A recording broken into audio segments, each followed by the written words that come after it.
Mister GK's கிச்சன்லேருந்து Gayatri. என்னோட friend வந்து எனக்கு எப்போ வந்தாலும் ஏதாவது ஸ்வீட்ஸு ஏதாவது சாக்லேட் அந்த மாதிரி வாங்கிட்டு வருவா. அப்போ வந்து எனக்கு சாக்லேட்ஸு ஸ்வீட்ஸ் எதுவுமே எனக்கு பிடிக்காது. அதனால் நான் எக்ஸைட் ஆனதே கிடையாது. ஒரு பீரியட் ஆஃப் டைமுக்கு அப்புறம் வந்து அவள் கிஃப்ட் பண்ணுறதே, அதாவது வீட்டுக்கு வரும்போது ஏதாவது வாங்கிட்டு வரது வந்து ஸ்டாப் பண்ணிட்டா. பட் அவள் ஷீ ஃபெல்ட் பேட். அண்ட் ஒரு பீரியட் ஆஃப் டைமுக்கு அப்புறம் அவள் வரும்போது என்ன வாங்கிட்டு வருவா அப்படின்னா நான் ரொம்ப எக்ஸைட் ஆகிடுவேன் அதை பார்த்தா. ஏன்னா வந்து அவள் என்ன வாங்கிட்டு வருவான்னா வெங்காயம், தக்காளி, கொத்தமல்லி, கருவேப்பிலை இதெல்லாம் வாங்கிட்டு வருவா. நிறைய வெஜிடபிள்ஸ் கொஞ்சம் அந்த வீக்குக்கு தேவையான வெஜிடபிள்ஸ் எல்லாமே வாங்கிட்டு வருவா. ஸோ அது வந்து வாங்கிட்டு வரும்போது மேபி என்ன இதை போய் வாங்கிட்டு வந்திருக்கா அப்படின்னு நம்ம கேட்டாலுமே நான் வந்து எனக்கு என்னன்னா அப்பா இந்த வீக் வந்து ஒரு 3 to 4 டேஸ்க்கு வந்து நம்மளுக்கு வெஜிடபிள்ஸ் இருக்கும், வெங்காயம் இருக்கும், தக்காளி இருக்கும், எல்லாமே நம்ம வீட்டில் இருக்கும், நம்ம போய் வாங்க வேணாம் தேடி அப்படின்ற ஒரு சாட்டிஸ்ஃபேக்ஷன் இருக்கும். ஸோ அந்த மாதிரி யூஸ்ஃபுல் கிஃப்ட்ஸ் வந்து எப்பயுமே பார்க்கறதுக்கு வியர்டாக இருந்தால் கூட அது வந்து நம்மளுக்கு கண்டிப்பாக யூஸ்ஃபுல்லாக இருக்கும். நம்ம கொடுத்தாலும் மற்றவங்க ஹாப்பியாக தான் ஃபீல் பண்ணுவாங்க.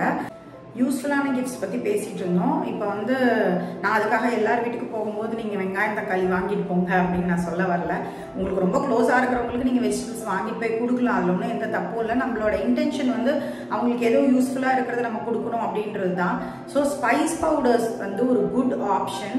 நம்மளுக்கு சொல்லும் போது கொஞ்சம் வியர்டாக இருந்தால் கூட நீங்கள் கொண்டு போய் வாங்கி கொடுத்து பார்த்தீங்கன்னா தான் உங்களுக்கு அவங்க எப்படி அதை ஃபீல் பண்ணுறாங்க அப்படின்றது தெரியும். Getting so excited. ஸோ இது நம்ம யூஸ் பண்ணிக்கலாம், இது நம்ம யூஸ் பண்ணிக்கலாம். ஜூட் பேக் வந்து பேசிக்காகவே ஒரு ஜூட் பேக் தானே அப்படின்னு நம்ம நினைக்கிறோம். ஆனால் கிஃப்ட் நான் இப்போ இது வரைக்கும் நாங்கள் பண்ண அந்த ரிட்டர்ன் கிஃப்ட்ஸில் ஜூட் பேக்ஸ்க்கு வந்து நல்ல வரவேற்பு இருக்குது.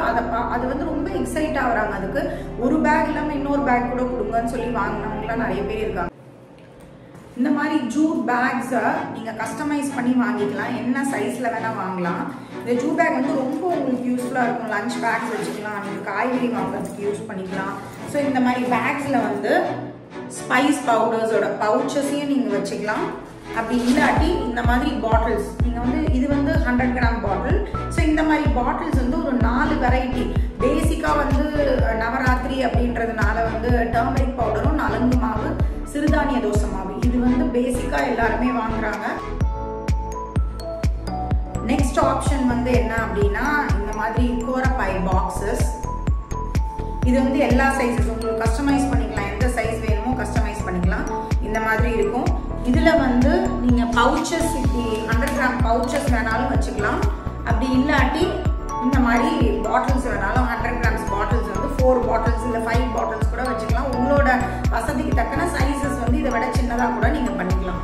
பண்ணிவிட்டு இந்த மாதிரி நீங்கள் இது வந்து ப்ராகேட்லேயும் இருக்குது. இந்த டாப் வந்து ப்ராகேட்டில் இருக்குது.